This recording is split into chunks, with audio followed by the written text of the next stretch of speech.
Before we get started, hit subscribe so you don't miss any of my quick productivity tutorials. Today, I'll show you how to remove Calendly branding from your scheduling page so it looks cleaner, more professional, and completely aligned with your brand. First, head to your Calendly homepage and make sure you're logged in. In the upper right corner, click on your profile icon.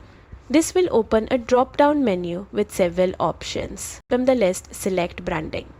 This is where you can control how your scheduling page looks to visitors. Inside the branding section, look for the option that says Remove Calendly Branding. Click it. The change will instantly strip out the default Calendly logo and text from your public booking page. Photo Technology tablet could scroll down and click Save Changes. This is important.